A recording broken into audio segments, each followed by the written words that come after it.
Political developments, the Gupta period. Open this chapter 11. Political developments, the Gupta period. AD 320 to AD 540. Open. We are on the third page of this chapter. Art and architecture is the topic which we are going to start today. Art and architecture.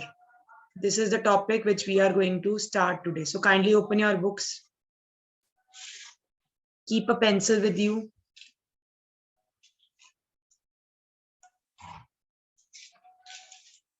So let us start. Page number 80 it is. Page number 80 it is. So yes, Chapter 11, Political Developments, the Gupta period, AD 320 to AD 540. The topic which we are going to start today is art and architecture. So if I talk about art and architecture of this Gupta period, it was the golden age of Indian culture. Okay, it was the golden age of Indian culture at that time. Numerous temples were built during Gupta period. Numerous temples were built. They flourished. Guptas flourished. Okay, art and architecture in their kingdom, and they were great patronage of Gupta king. These temples, these art and architecture things, this was a great patronage in the Gupta period. Patronage means they give financial assistance to art and architecture. So if I talk about art and architecture, it was golden age of Indian agriculture during Gupta period. Art and architecture flourished under the patronage of Gupta king, and numerous temples were built. If I talk about numerous temples were built, underline. Dasavatara temple is in Deogarh. Dasavatara temple is in Deogarh.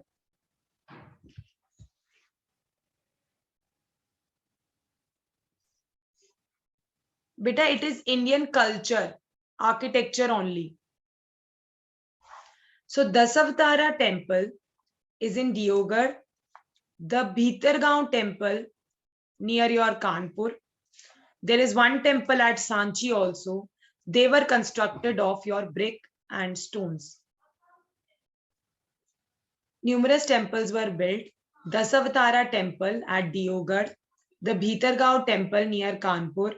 One temple was at Sanchi. These were constructed by bricks and stones. Many Buddhist monasteries were built. Buddhist monasteries were also built. Monasteries is a building where your monks live. Okay. Buddhist monasteries were also built during this period. One cave temple you must have heard, that is in Ajanta. One cave temple is there in Ajanta. This temple is made up of 48 caves. This temple is made up of 48 caves. In Ajanta, there are paintings, okay, that is representing the various lives of Buddha. There are some paintings that is representing the various lives of Buddha. First rock temple was built in Elephanta, that is was Elephanta.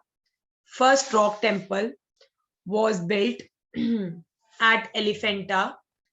It contains one 18-foot statue of three-headed Shiva. Okay, first rock temple at Elephanta it is, and it is made up of 18-foot statue, okay, of three-headed Shiva.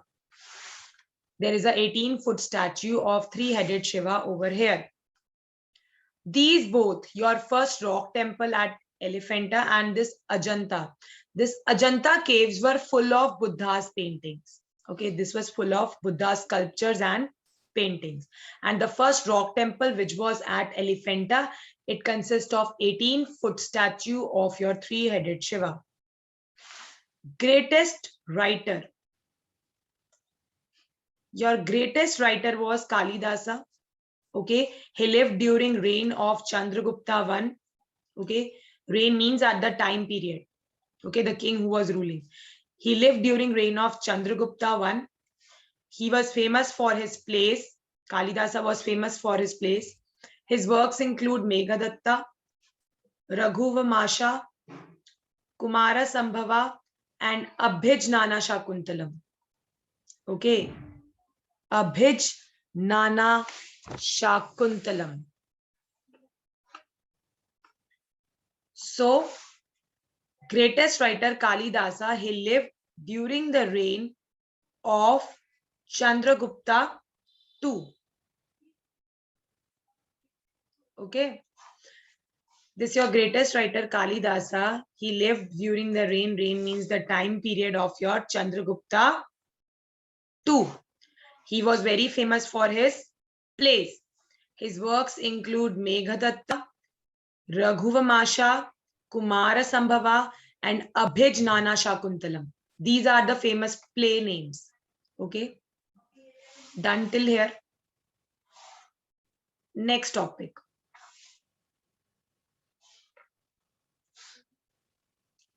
Next topic is of the Huns. Underline, middle 5th century AD, a tribe called Huns, they came from central India and they start threatening India. Okay, so here they are saying the Huns, they came in the middle of the 5th century AD, a tribe that was called Huns. They came from Central Asia and they start threatening India at that time. They invaded, means their first invasion was at AD 458. When they first came to India, invaded India, AD 458. You know Skandgupta? You remember na Skandgupta? He defeated Huns. Skandgupta, he defeated whom? Huns at that time. But Huns repeatedly start attacking their Skandgupta's kingdom. Skandgupta defeated the Huns, but your Huns repeatedly start attacking the kingdom of Guptas, and it made the Gupta kingdom poor and weaker. This made the Gupta kingdom poor and weaker. The Huns rested. Underline the word rested. Write the meaning over there. Rested means violently put something away from someone. Rested means when you violently put something away from someone. So Huns violently put away Punjab and Kashmir from Guptas.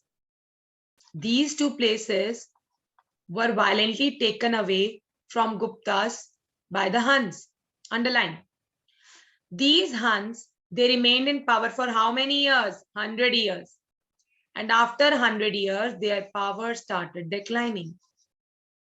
After 100 years of ruling over there, their power started declining. Next topic is about Fahin. Fahin also came to India during your Chandragupta II reign. Means when Chandragupta II was ruling, then only your Fahin came to India. He have written in his accounts that the king, he was the head of the kingdom. This you have done in Chandragupta Maurya time also. The king was the head of the kingdom. He was assisted by the council of ministers. Like Modi ji is in power, he is having his council of ministers. Okay, like defense minister, finance minister, education minister. Similarly, king is also the head of the kingdom. And in his work, he is assisted by council of ministers. The empire is divided into provinces. Your empire is divided into provinces. Underline, provinces are also known as bhuktis. Empire divided into provinces. Provinces are also known as bhuktis. The province is assisted by a group of officials called Kumaramatyas. The province is assisted by a group of officials that is known as Kumar Amatya. Then your provinces are divided into districts. See, the same chain is going on. Empire divided into provinces, provinces divided into districts. Okay, these are known as Vishayas. Districts are also known as Vishayas. And the person who was in charge here in the Vishaya, that is known as Vishaya Patis. Okay, the person who was in charge of your district or Vishayas, that person is known as Vishaya Patis. Keep on underlining these things. Guptas were Vaishnavites. Guptas were Vaishnavites, and they used to worship two gods. One was Lord Vishnu, one was Lord Shiva. Okay. Guptas were Vaishnavites. They used to worship Vishnu and Lord Shiva. You know, we have heard about Ashwamedha Yajna. Okay. Earlier, horse sacrifice used to be there. Yajna means yagya. Okay. In the Yajna, horse sacrifice used to be there. Still, it is there. Ashwamedha Yajna used to perform here also in the Gupta period also. They used to perform Ashwamedha Yajna, that is horse sacrifice. Your Ramayana and Mahabharata, underline, Ramayana and Mahabharata were compiled during this period. Amar Simha, underline, Amar Simha wrote a Sanskrit dictionary, name was Amar Kosha. Amar Simha wrote Sanskrit dictionary, name was Amar Kosha. Done. Science made rapid progress during this period. Two your well-known mathematicians and astronomers of that time was Aryabhatta and Varamihira. So Aryabhatta, he wrote Aryabhattiyan. Aryabhatta wrote Aryabhattiyan, and Varamihira, he was an astronomer who wrote Brihit Samhita. He wrote Brihit Samhita. What is Brihit Samhita? Brihit Samhita is an encyclopedia of astronomy. What is encyclopedia? A book which gives us information. Encyclopedia is a book which gives us information. So it was an encyclopedia of astronomy. Okay. Now, next topic is about the post-Gupta period. You know, after the fall of your Gupta, means after Gupta Empire fell, India had many smaller kingdoms. Okay. After the Gupta Empire fell,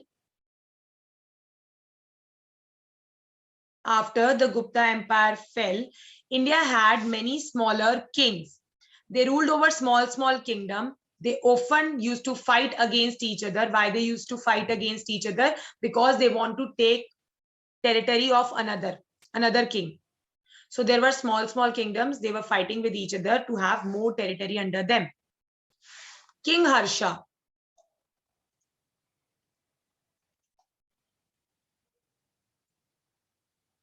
King Harsha ruled one of the smaller kingdom. The breakup of the Gupta Empire was followed by the disorder. So King Harsha was one of the greatest conquerors. So Harshvardhan conquered these kingdoms and he established an empire over there. Okay. King Harsha, which is popularly known as Harshvardhan, okay, he conquered all these small kingdoms and made an empire over there. Okay. He conquered these kingdoms and established his empire over there. Now the topic of Harshvardhan.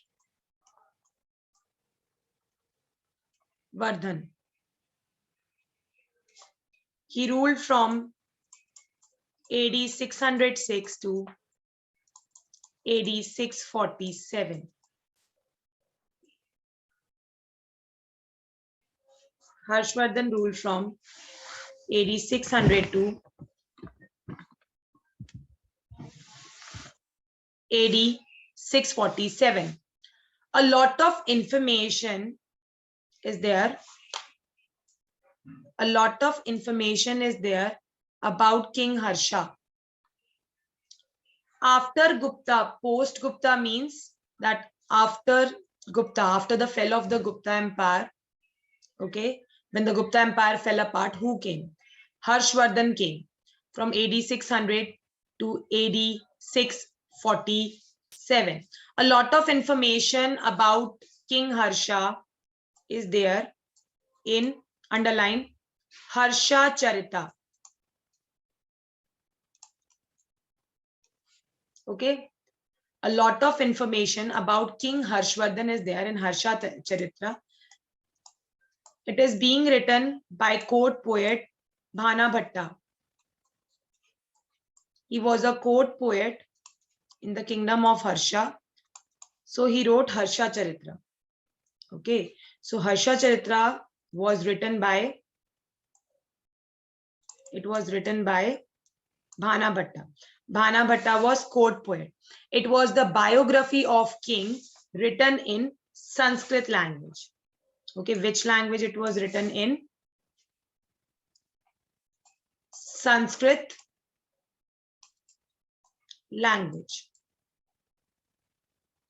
Okay, so this Harsha Charitra was written by Bhana Bhatta. Bhana Bhatta was a court poet and it was a biography of King Harsha written in your which language? Sanskrit language.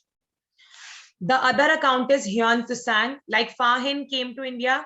Similarly, at the time of Harsha period, Hyun Tsang, he came to India. Okay, he was a Chinese visitor who visited India during King Harsha's time. His name is Hyun Tsang. Okay, Harshvardhan became a king when he was 16 years old. At 16 years of age, Harshvardhan, he became king. That was in AD 606. In AD 606, this King Harshvardhan, he became a king. He moved his capital from Thaneshwar to Kannauj. So he moved his capital from Thaneshwar to Kannauj. He moved his capital from Thaneshwar to Kannauj. Immediately when the throne was ascended over to him, he moved his capital from Thaneshwar to Kannauj. Harshvardhan marched against the gods of Bengal because now Harshvardhan also wanted to become powerful. So he moved towards the gods of Bengal. In the Bengal, your gods were ruling. Okay. So in the Bengal, your gods were ruling at that time. He entered with the alliance with the Bhaskar Varman. Underline. Alliance means he joined hands with your Bhaskar Varman. He was king of Assam. Okay. Underline. He was king of Assam. So he made an alliance. Alliance means he joined hands with Bhaskar Varman. Bhaskar Varman at that time was king of Assam. Assam was known as Prayag Jyotisha. Assam at that time was known as Prag Jyotisha. It was the name of Assam at that time. Okay, so Bhaskar Varman was ruling and he made an alliance with Bhaskar Varman. King Harsha made an alliance with Bhaskar Varman, and he said that now we will join hands together and we will share many things together. So after he conquered many parts of northern India, underline, he conquered your Punjab, he conquered means taken over, taken the control of the kingdom. He conquered Punjab, your western Rajasthan, Ganga Valley, and he expanded his kingdom till Assam. Assam, Bhaskar Varman was his friend, so he made an alliance with him. His empire included the territories of the feudal kings. Feudal, underline the word feudal. Feudal means all the lands are holded by one person, and that person decides that whom that land to be given. Feudal means the person, the king, he used to own all the lands and he decides whom he will give the land. Okay, whom he will give the land. Harsha also governed his empire as the Guptas were ruling. Okay, he was going on the same path as Guptas were ruling earlier. His kingdom, the kingdom he conquered, paid revenue to him. Harsha's ambition was that he wanted to expand his kingdom till Deccan, means southern India also. But your Pulkeshin II came. This person came. He was a Chalukya king of Vatapi who defeated him. He was stopped by Pulkeshin II. Pulkeshin II stopped Harshvardhan by going to south. So he was a Chalukyan king of Vatapi and he defeated him. Harsha also was a great patron of art and learning. He wrote plays. This your king Harshvardhan. Also, he wrote many plays. Underline his play's name. Ratnavali, Priyadarshika and Nagananda. Ratnavali, Priyadarshika and Nagananda. You know, this King Harsha also provides support to Nalanda University. He also provides support to your Nalanda University. It was the pattern that Nalanda University became a great place for learning at that time. It became a famous center of learning during the Harshvardhan's time period. He was also deeply influenced by Buddhism. He was influenced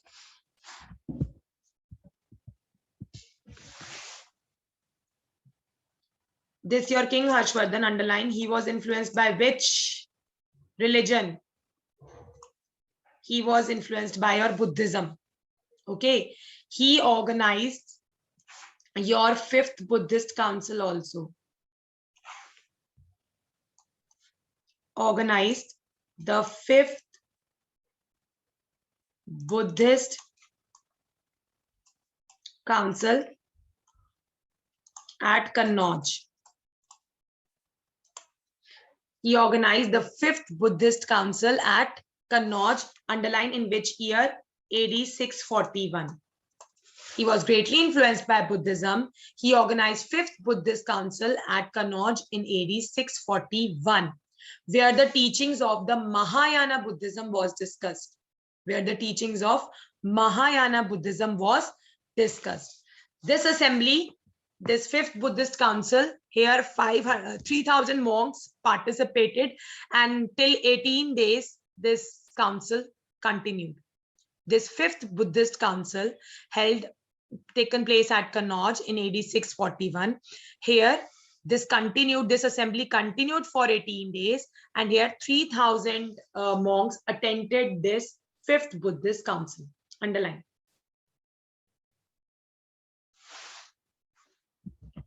Here till your King Harshvardhan is done. Now, one by one, you may ask your doubts.